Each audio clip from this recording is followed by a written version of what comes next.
No one told Mateo about the extra stop. Every night at 3:12 a.m., the hospital elevator would pause between floors, lights flickering like a dying heartbeat, then open onto a hallway that didn't exist on any blueprint. A hallway that smelled like bleach and old blood. A hallway where the call buttons were made of fingernails. Mateo was a night shift worker. He'd seen bodies, he'd seen grief, but he'd never seen something that waited for him with his name already printed on a wristband. And tonight, the elevator is going to stop again. Mateo Alvarez worked nights because nights were simpler. Less noise, fewer conversations, fewer people watching him while he tried to focus. The day staff called him reliable. The truth was, he was invisible on third shift, and invisibility felt safe. He wasn't a doctor, not a nurse, not security. He was one of those essential hospital workers people noticed only when something went wrong. Environmental services, cleaning, disinfecting, removing what the living didn't want to look at. The hospital had rules at night, unspoken but strict. Don't take shortcuts through empty wings. Don't respond to call lights that aren't assigned to you. Don't go into locked stairwells just to save time.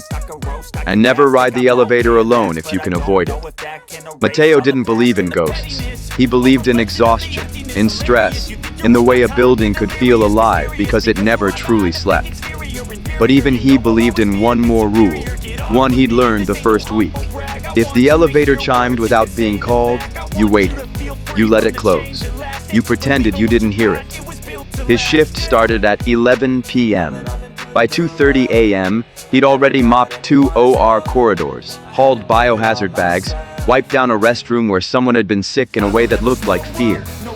He was halfway through his third coffee when his supervisor, Nia, handed him a clipboard and a ring of keys. Floor 12, she said. New assignment. Isolation wing is closed but needs a deep clean. No patients. Mateo frowned. Why me? Nia didn't meet his eyes. Because you're fast. He looked at the clipboard.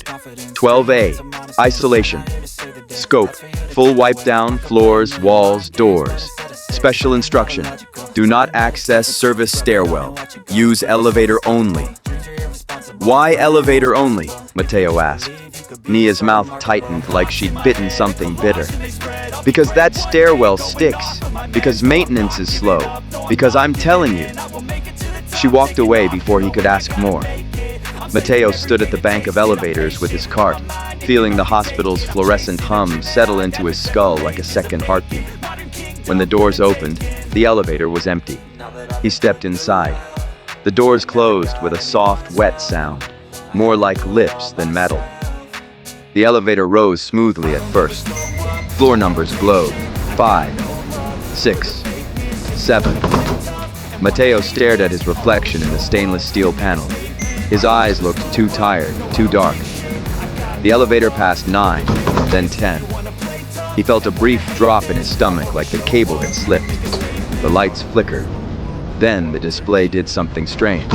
It showed 12. Then, for a half second, so fast he thought it was a glitch, it showed 13. Mateo blinked. This hospital didn't have a 13th floor. Many hospitals avoided it, like a superstition was more sterile than reality. The elevator gave a small, pleasant chime. It slowed. Mateo frowned. No. The doors began to open. He stabbed the door close button. Nothing happened. The doors slid apart and revealed, not floor 12. A hallway with no windows, no signage, no nurse station. Just a long corridor painted the color of old gauze. The lights overhead were dim and uneven, like some of them were breathing. The smell hit him immediately. Bleach layered over something iron-rich and sweet. Blood. Mateo froze. His cart was behind him. His gloves were still clean. The hallway was empty. But it didn't feel empty. It felt attentive. Then the elevator's speaker crackled with a voice that sounded like a recorded announcement, but wrong, too close, too intimate. Mateo Alvarez. His throat tightened. He hadn't scanned an ID. He hadn't spoken his name. He stared into the corridor. At the far end, something moved, just a shift in darkness, like a person stepping behind a corner. The elevator doors began to close again, slowly, as if the building itself had decided he wasn't ready. Mateo backed up until his shoulders hit the elevator wall. As the doors slid shut, he saw one last detail, a room number painted on the wall at the entrance to the corridor. 13A. The elevator continued upward and opened normally on floor 12. The isolation wing was dead quiet, just as the clipboard promised. No patients, no monitors, no staff. Only the low rumble of HVAC and the occasional tick of pipes. Mateo told himself the elevator had misleveled. It opened between floors for maintenance. He'd glimpsed a service corridor, but there was no service corridor like that. He knew the building's backbones. He'd cleaned them. Still, he did his work. He scrubbed. He was disinfected. He kept his eyes in his own hands because looking around felt like inviting something. At 3:05 a.m., he returned to the elevator with his cart, ready to go back down. The doors opened. Empty again. Mateo hesitated, then stepped inside. The doors closed. He pressed L for lobby. The elevator began to descend. For a moment, he relaxed. Then the lights flickered. The display changed. 3:12 a.m. flashed on his phone screen. At the exact moment, the elevator stopped, between floors. The chime sounded again, cheerful as a lullaby. Mateo's breath caught. The doors opened, and there it was, the hallway. 13A. Only now it looked fresher, more recently used, as if it had been waiting for him and had decided to tidy up. A gurney sat just outside the elevator, centered perfectly like an offering. On the gurney lay a sheet. The sheet had a human shape beneath it. Mateo's legs refused to move. The speaker crackled. "Mateo Alvarez," the voice said again. "Environmental Services, you are requested." Mateo swallowed hard. "No." The sheet on the gurney shifted. A hand slid out from beneath it, pale, thin, wrist bruised with hospital tape. The fingers opened and closed once, like a wave. Then a new sound drifted down the corridor, the soft squeak of shoes on linoleum, approaching slowly. Mateo slammed the door close button. Nothing. The elevator wouldn't listen. The footsteps got closer. A silhouette appeared at the end of the hall, human-shaped, wearing hospital scrubs. It walked with a slight hitch, like a person trying to imitate someone else's gait from memory. Mateo stared, heart pounding. The figure lifted its head. It had no face. Where a face should be was a smooth, stretched plane of skin. No eyes, no mouth, nothing, except the faint impression of features pressed from the inside, like something behind it was trying to push through. The speaker whispered, "Lower now." "Come clean," it said. Then, from the featureless face, a mouth opened anyway, splitting across the skin like a wound. And a voice came out. Mateo's own. "Come clean," it said again, with his exact tone, his exact accent, his exact tiredness. Mateo stumbled backward. The gurney's sheet rustled like someone beneath it was smiling. He did the only thing he could. He rammed his cart forward. The wheels caught on the elevator threshold, then rolled out onto the hallway floor of 13A with a squeal that sounded too loud, too alive. The figure with no face didn't move aside. It simply watched him, somehow, like it was learning. Mateo pushed harder, forcing the cart into the corridor. He didn't know why he did it. Panic, instinct, a desperate need to not be trapped in the elevator. The doors slid shut behind him with a finality that felt like a lock. The corridor lights dimmed, then brightened again, as if adjusting to his presence. Mateo turned and ran. The hallway was longer than it had looked from the elevator. It stretched too far, bending slightly like a camera lens distorting space. Doors lined both sides, each with a small window. Inside those windows, darkness, except one. In one window, Mateo saw a room lit dimly by a surgical lamp. A bed, a person strapped to it. The person's chest rose and fell in shallow breaths. The face turned slightly. Mateo's stomach dropped. The person on the bed was wearing his hospital-issued gloves, his work shoes, his hoodie. The person on the bed was Mateo, but paler, thinner, eyes open, staring at the ceiling like he'd been trapped there for days. Mateo pressed his palm to the window, mouth dry. The other Mateo's eyes shifted. They locked. And the other Mateo silently mouthed 2 words. "Don't speak." Mateo jerked back. Behind him, footsteps squeaked on the linoleum. The faceless figure was following now, unhurried, confident, like it knew the hallway belonged to it. Mateo ran again, past more doors, past a wall sign that made no sense. 13A, night intake. Night intake. Like the hospital collected something at night. Like the hospital processed something else besides patients. He reached the end of the corridor and found a nurse station. It looked abandoned, but the computer monitor was on, glowing an unhealthy green. A keyboard sat in front of it. On the desk, a stack of wristbands. Mateo's eyes scanned the top one. Alvarez, Mateo Do. Time, 0312. His name printed cleanly in black. He grabbed the wristband. His fingers shook. Underneath it were dozens more. Different names, different times, all stamped 0312, all from nights, all with the same note in tiny type. Returned. Mateo's breath came in short bursts. Returned where? Returned to what? The monitor flickered. Text appeared by itself. A patient intake form. It began typing without hands. Symptoms. Fear of enclosed spaces. Fear of hospitals. Fear of being alone in the dark. Mateo backed away from the desk.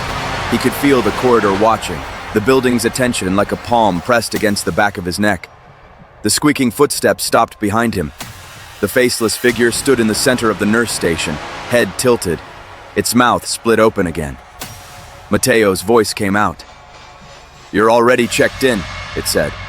Mateo shook his head. "I'm leaving." The faceless thing took a step closer.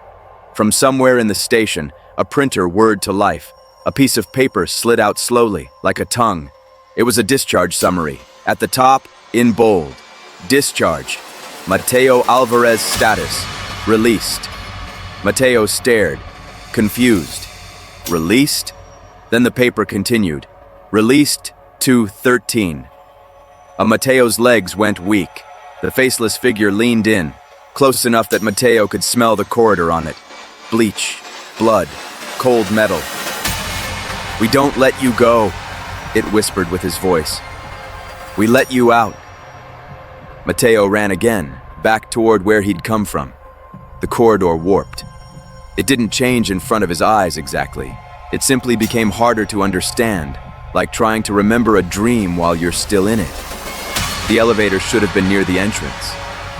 It wasn't. He turned a corner and found another elevator bay. Older, uglier, the doors stained with rust-colored streaks. Above it, the number 13 was carved into the wall, like someone had dug it out with a key. Mateo slammed the call button. It wasn't a normal button. It was soft. He jerked his hand back, nausea rising. The button was a cluster of pale, curved shapes embedded in the panel. Fingernails, dozens of them. He stared, horrified, at the small crescent moons and the dirty cuticles. The elevator doors opened anyway. Inside, the lights were dim. The mirror was cracked. Mateo stepped in because there was nowhere else to go. The doors shut. The panel inside displayed only one option, 12L, and below them, unlit but present, 13.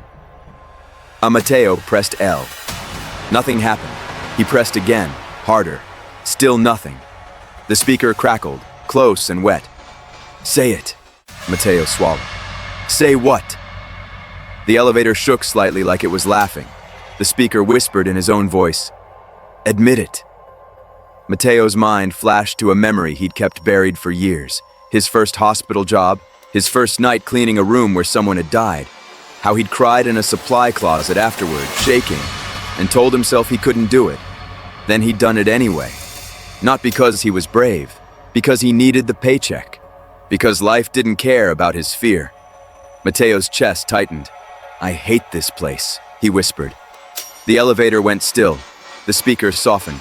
"Say it properly." Mateo's throat burned. "I'm afraid," he said. The panel lights flickered. The L button lit up. The elevator began to move. Down. As it descended, The cracked mirror showed Mateo's reflection, except the reflection didn't match perfectly. In the mirror, there was a second shadow behind him, standing too close. And when the elevator lights flickered again, the shadow's head leaned toward Mateo's ear like it was listening for his thoughts. The doors opened on the lobby like nothing had happened. Bright, fluorescent light. A night security guard half asleep behind a desk. A vending machine humming. Normality so sharp it felt like a slap. Mateo stumbled out, gripping his cart like it anchored him to reality. The security guard glanced up.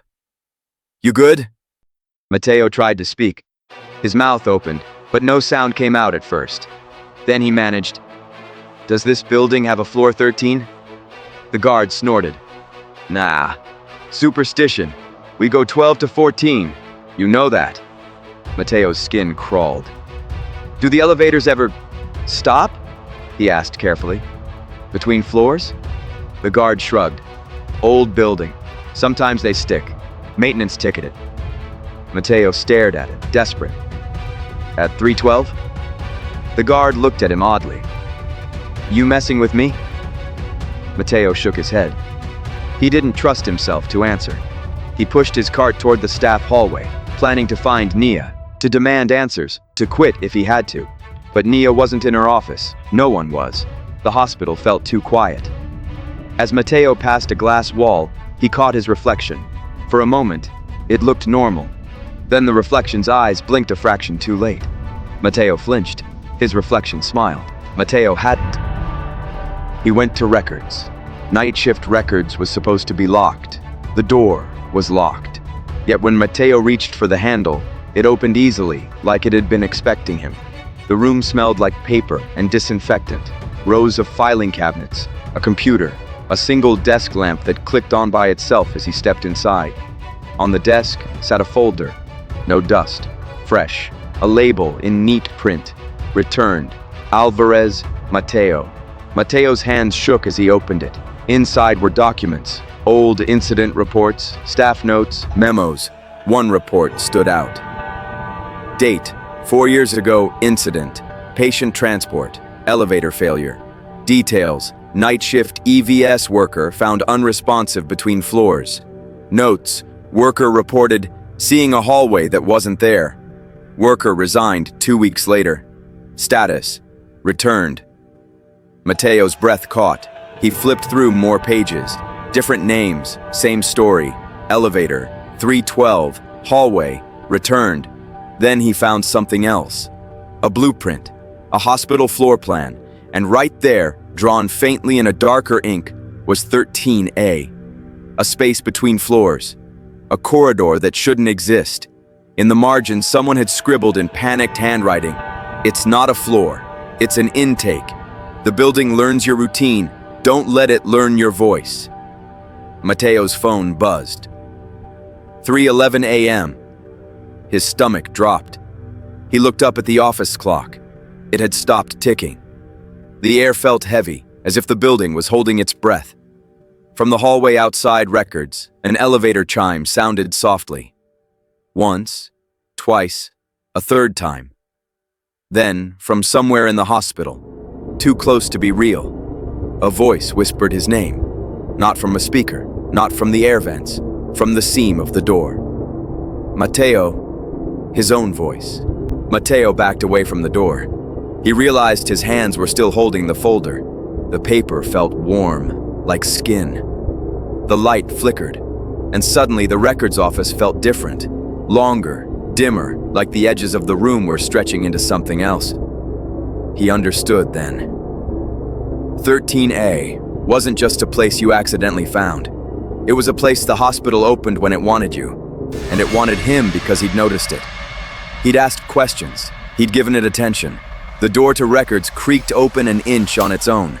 A sliver of darkness appeared.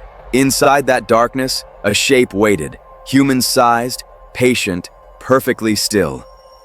Mateo's pulse hammered. He grabbed the desk chair and shoved it against the door, blocking it. The darkness didn't push back. It didn't have to. The elevator chime sounded again, right behind him. Mateo spun. There was an elevator door in the records office now. There hadn't been. It stood where a filing cabinet had been a moment ago, as if the room had rearranged itself to accommodate it. The doors slid open. 13A waited beyond. The corridor looked brighter tonight, like it was excited. The gurney sat there again, and on the gurney, a sheet. This time, Mateo could see the shape beneath it breathing. The sheet lifted slightly with each inhale. Someone was alive under there. The faceless figure stood beside the gurney, head tilted. Its mouth split open. Mateo's voice came out gentle and familiar. "You're late." Mateo shook his head violently. "No, no, no." The voice continued, calm as a nurse in triage. "We need you to clean up a story." The sheet on the gurney slid back. Mateo's stomach fell through the floor. Under the sheet was Mateo, but older, skin gray, eyes sunken, lips cracked. His hands were bound with hospital restraints. The older Mateo stared up at him with a look that wasn't fear anymore. It was pleading. The older Mateo whispered, barely audible, "Don't let it learn you." Mateo backed away, tears burning in his eyes. The faceless figure stepped forward, and for the first time, Mateo saw details in its scrubs. A name badge. It read, Alvarez, Mateo F's, Knight. The badge was his. The faceless thing was wearing his identity like a uniform. It leaned close. "You can go back," it said with his voice, soft as comfort. "We'll take your shift. We'll take your pain. We'll take your routine." Mateo's breath hitched. "And all you have to do," it whispered, "is stay here where no one sees." Mateo did something he didn't understand until it was too late. He looked at the older version of himself on the gurney. He saw the desperation, and he made a decision that felt human, moral, desperate. He lunged. He grabbed the restraints. He started unbuckling them with shaking hands. The older Mateo's eyes widened. "Stop!" the older Mateo rasped. Mateo didn't listen. "Hold on," Mateo whispered. "I'm getting you out."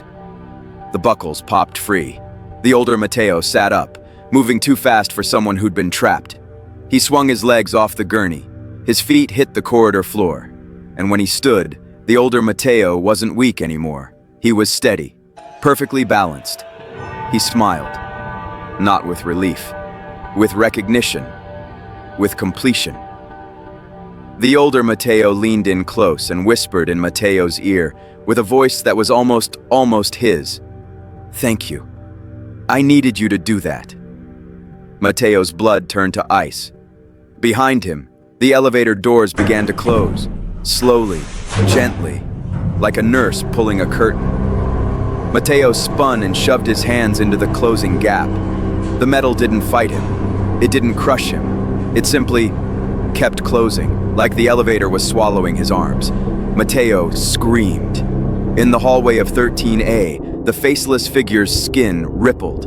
A mouth formed, and it spoke, not in Mateo's voice now, but in a chorus of voices that had learned human speech over and over. Return complete. Mateo's arm slipped free as the doors sealed. He stumbled backward into the corridor, chest heaving. He looked up. The elevator doors on the far side opened, back into the normal hospital lobby. And stepping out into the lobby, pushing Mateo's cleaning cart like he'd done 1,000 times, was Mateo, or something wearing him perfectly. It glanced at the security guard. "Long night," it said in Mateo's exact tired tone, flashing an ID badge that scanned green. The guard waved without looking up. "Yeah, tell me about it." Mateo inside 13A screamed, pounding on the elevator doors. No one in the lobby reacted. No one heard him. Because 13A wasn't a floor. It was a place where sound didn't travel out. A place designed for things that needed to exist without being noticed. Mateo's hands shook as he looked around the corridor. The nurse station monitor flickered. A new wristband printed from a machine that shouldn't exist. Alvarez, Mateo time. 0312, status. Returned. The faceless thing? No, the building hadn't taken him to kill him. It had taken him to replace him.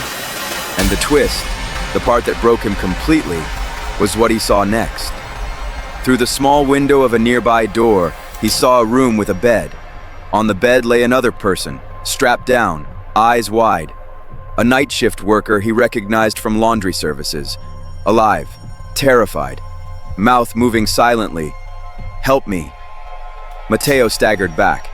The corridor lights brightened, almost cheerful. A speaker crackled overhead, the same intimate voice now warm and welcoming. "Environmental services," it said. "You are requested." Mateo looked down at his hands. A ring of keys sat in his palm, not his keys. A supervisor's keys. A clipboard rested against his thigh. A new assignment sheet. 13A, night intake. Scope, full wipe down. Special instruction. Do not access service stairwell. Use elevator only. Mateo's mouth opened, and the worst sound in the world came out. He heard himself answer. "Yes." Outro, the midnight wound sting.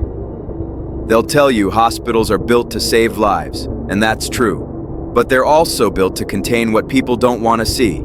Pain, fear, blood, the quiet moments after goodbye. And if a place like that gets old enough, lonely enough, hungry enough, it starts keeping things. So if you ever work the night shift, and you're alone in an elevator at 3:12 a.m., and it stops between floors, and the doors open on a hallway you've never seen before, don't step out. And whatever you do, don't let it learn your voice. Because in the midnight wound, the building doesn't kill you, it hires you.